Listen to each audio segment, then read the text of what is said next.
오늘 새벽 저에게 한 통의 문자가 왔어요. 발신인 이름은 그냥 언니였습니다. 내용은 이랬어요. 스님, 저 어제 밤새 울었어요.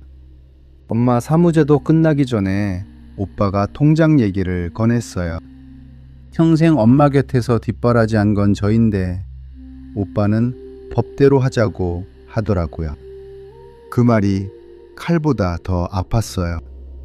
혹시 이런 경험 있으십니까? 부모님 살아계실 때는 그렇게 다정하고 살갑던 형제가 부모님 두 눈 감으시던 날부터 갑자기 남보다 못한 사이가 되어버리는 것.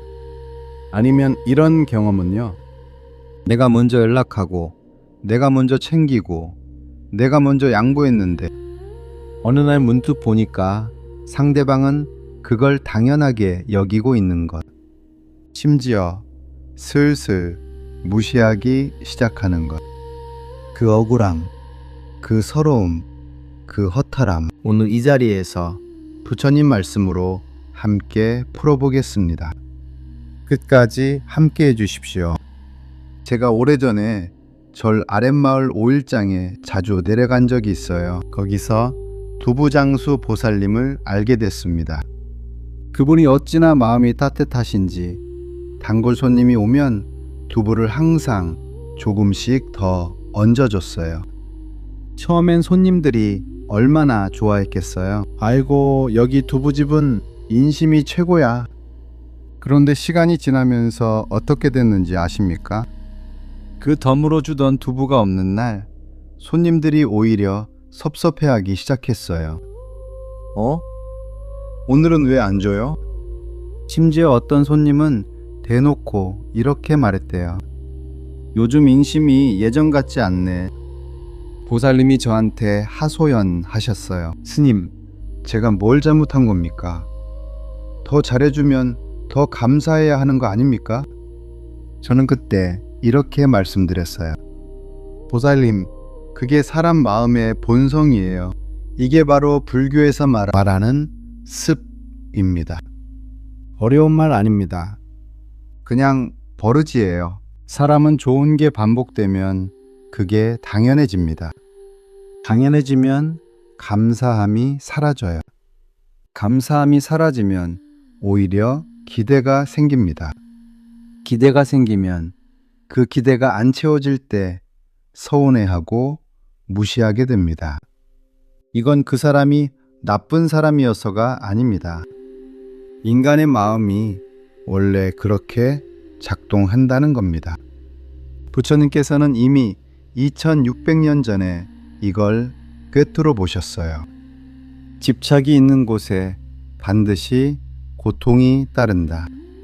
제가 잘해줘야 한다는 집착을 가지고 있으면 상대가 그걸 몰라줄 때 내가 고통받습니다. 상대를 원망하게 됩니다.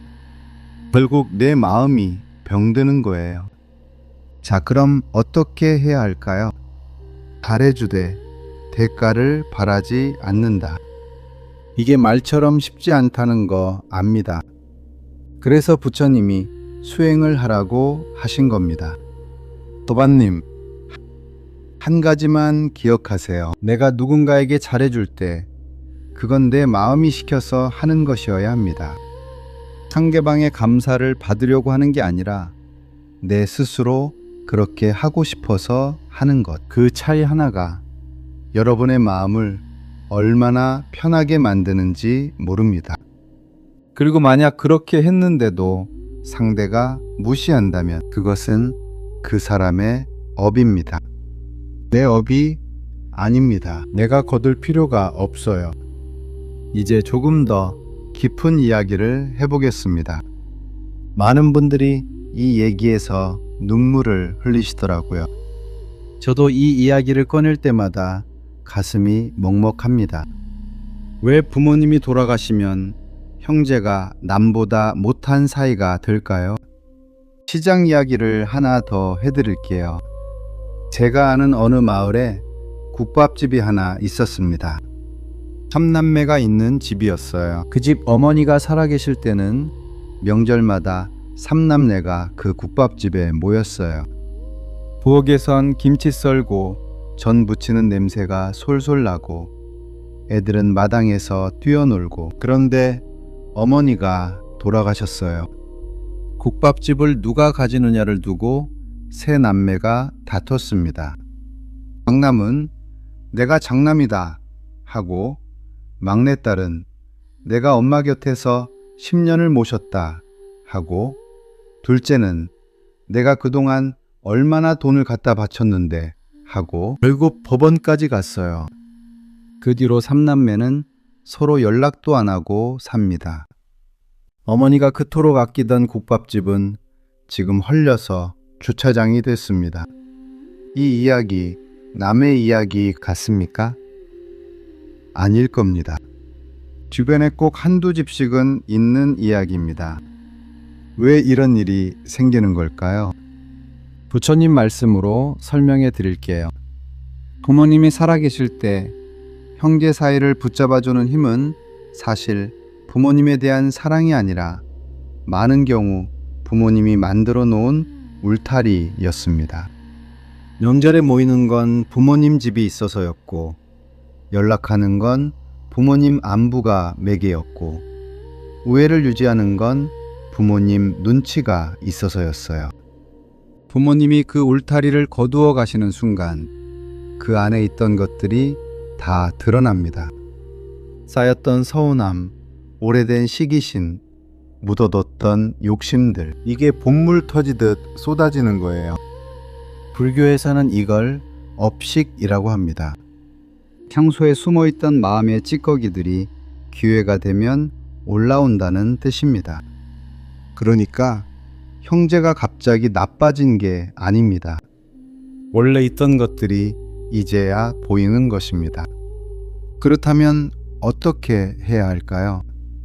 도바님, 저는 이렇게 말씀드리고 싶어요. 부모님 살아계실 때 형제에게 먼저 섭섭함을 풀어놓으세요. 그게 가장 좋습니다. 하지만 이미 늦었다면, 이미 부모님이 떠나셨고 이미 형제와 법원 이야기가 오가고 있다면, 부처님은 이렇게 말씀하셨습니다. 놓아버려라. 붙잡는 것이 곧 고통이니라. 내가 끝까지 붙잡으면 내가 평생 고통받습니다. 재산 조금 더 받으려다 남은 인생을 전부 분노 속에서 보내는 것, 그게 과연 이득입니까? 상대방을 이기는 것보다 나 자신의 평화를 지키는 것이 훨씬 더 값진 일입니다. 물론 억울합니다. 당연히 억울하죠. 10년을 모셨는데 법대로 하자는 오빠가 원망스럽고, 한 번도 안 도왔으면서 똑같이 나누자는 형이 얄밉습니다. 그 감정 다 맞습니다. 다 인간적인 감정입니다. 부처님도 그 감정 자체를 나쁘다고 하지 않으셨어요.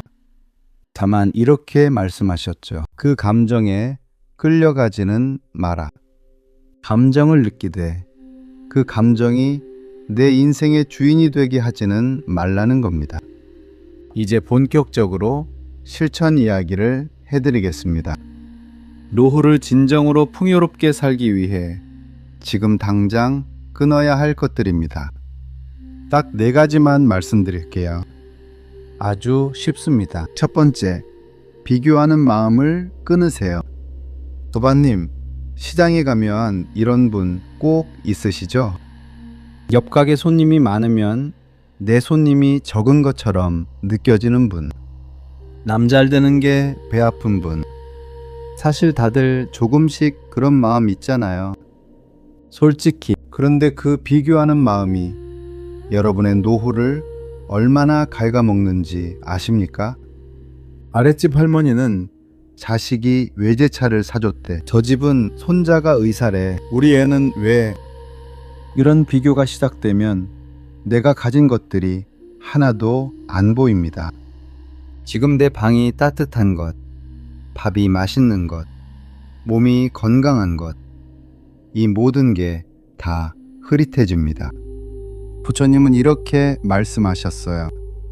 남의 논밭을 세지 말고 네 논밭을 가꾸어라. 오늘부터 비교는 끊으십시오. 두 번째, 기대하는 마음을 끊으세요. 아까 두부장수 보살님 이야기했죠? 기대가 생기면 반드시 실망이 옵니다. 자식한테 기대하고, 형제한테 기대하고, 오랜 친구한테 기대하고, 그 기대가 채워지지 않으면 원망이 됩니다.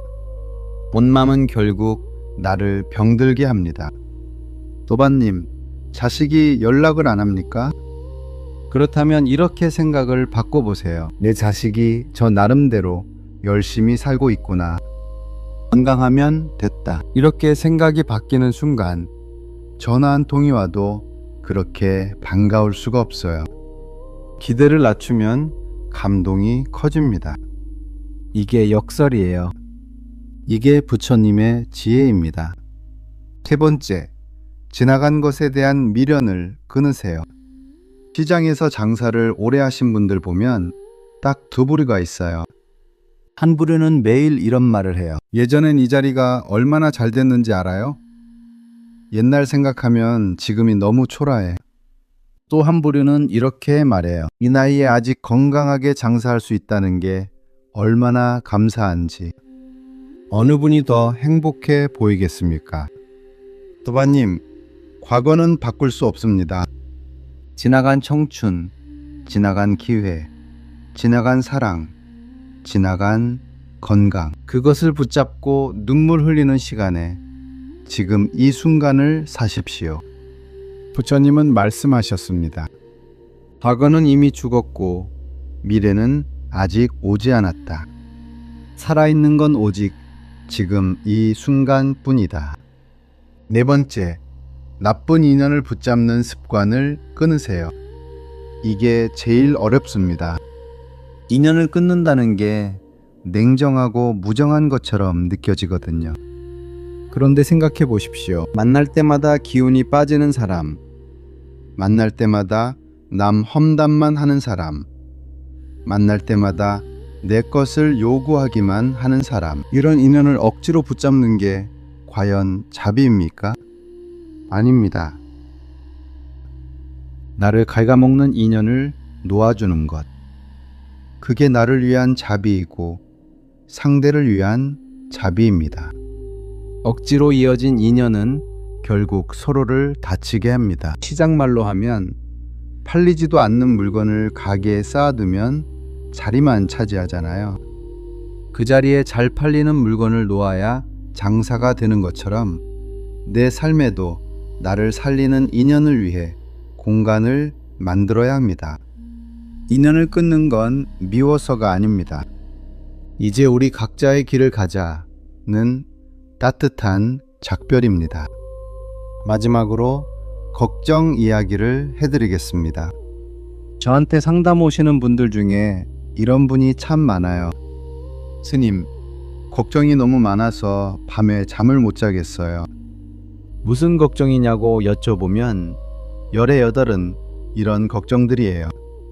자식 걱정, 손자 걱정, 건강 걱정, 돈 걱정, 노후 걱정. 그런데 이 걱정들 중에서 내가 지금 당장 해결할 수 있는 게 몇 가지나 됩니까? 솔직히 말씀드리면 거의 없습니다. 자식이 취업을 못하는 건 내가 대신해 줄 수 없고, 손자가 아픈 건 내가 대신 아파줄 수 없고, 죽음이 언제 올지는 내가 정할 수 없습니다. 그런데 우리는 그 해결할 수 없는 것들을 붙잡고 매일 밤 뒤척입니다. 이게 얼마나 비효율적인 일인지 아십니까? 비유를 들어드릴게요. 도반님이 시장에서 생선 장사를 합니다. 근데 매일 이런 걱정을 해요. 오늘 생선이 팔릴까? 내일 비가 오면 어떡하지? 다음 달에 임대료는 어떻게 내지? 명절엔 손님이 올까? 이 걱정은 하느라 정작 생선을 다듬고 손질하고 손님한테 웃으면서 인사하는 걸 못하는 겁니다. 걱정하느라 정작 해야 할 일을 못하는 거예요. 부처님은 말씀하셨습니다. 지금 할 수 있는 것에 최선을 다하라. 할 수 없는 것은 하늘에 맡겨라. 걱정을 내려놓는다는 게 무책임하게 사는 게 아닙니다. 지금 내가 할 수 있는 것과 할 수 없는 것을 명확히 구분하는 겁니다. 할 수 있는 것은 한다. 할 수 없는 것은 놓는다. 이 단순한 구분 하나가 여러분의 밤잠을 얼마나 편하게 해주는지 모릅니다. 오늘 밤 잠자리에 들기 전에 딱 한 번만 해보십시오. 눈을 감고 숨을 크게 한번 들이쉬고 천천히 내쉬면서 이렇게 말해보세요. 오늘 하루도 최선을 다했다. 나머지는 내려놓겠다. 그 한마디가 여러분의 몸과 마음을 얼마나 가볍게 해주는지 직접 느껴보시길 바랍니다. 오늘 이 긴 시간 함께 해주셔서 진심으로 감사합니다. 오늘 우리가 나눈 이야기들 사실 어렵고 새로운 이야기가 아닙니다. 여러분이 살아오시면서 이미 몸으로 가슴으로 다 겪으신 이야기들입니다. 잘해줬더니 무시당한 그 서러움, 형제가 남보다 못한 사이가 된 그 허탈함, 놓아주지 못해서 붙잡고 있는 그 미련, 걱정으로 지새운 그 밤들, 부처님은 그 모든 것을 아십니다. 그리고 이렇게 말씀하십니다. 충분히 애썼다. 이제 내려놓아라. 도반님, 오늘 이 말씀을 들으시면서 떠오르는 얼굴이 있으십니까? 형제일 수도 있고, 자식일 수도 있고, 오래된 친구일 수도 있고, 아니면 가장 많이 미워했던 바로 나 자신일 수도 있습니다. 그 미움, 그 서운함, 그 억울함을 오늘 이 자리에서 저와 함께 내려놓으시겠습니까? 천천히 눈을 감아보세요. 그 사람을 마음속에 떠올리시고 그리고 조용히 이렇게 말해보세요. 괜찮다. 나도 괜찮고 너도 괜찮다. 이제 놓겠다. 그 한마디가 여러분의 남은 인생을 바꿀 수 있습니다. 오늘 이 영상을 보시면서 어떤 생각이, 어떤 감정이 올라오셨나요? 댓글로 여러분의 이야기를 나눠주십시오. 여러분의 한 줄이 같은 아픔을 가진 다른 도반님께 큰 위로가 됩니다. 그리고 혼자 이 아픔을 안고 계신 지인이 있다면 오늘 이 영상을 살며시 전해주십시오. 말로는 못다한 마음이 이 영상으로 전해질 수 있습니다. 저는 다음 시간에도 여러분의 마음이 조금 더 가벼워질 수 있는 말씀을 가지고 찾아오겠습니다. 나무 아미타불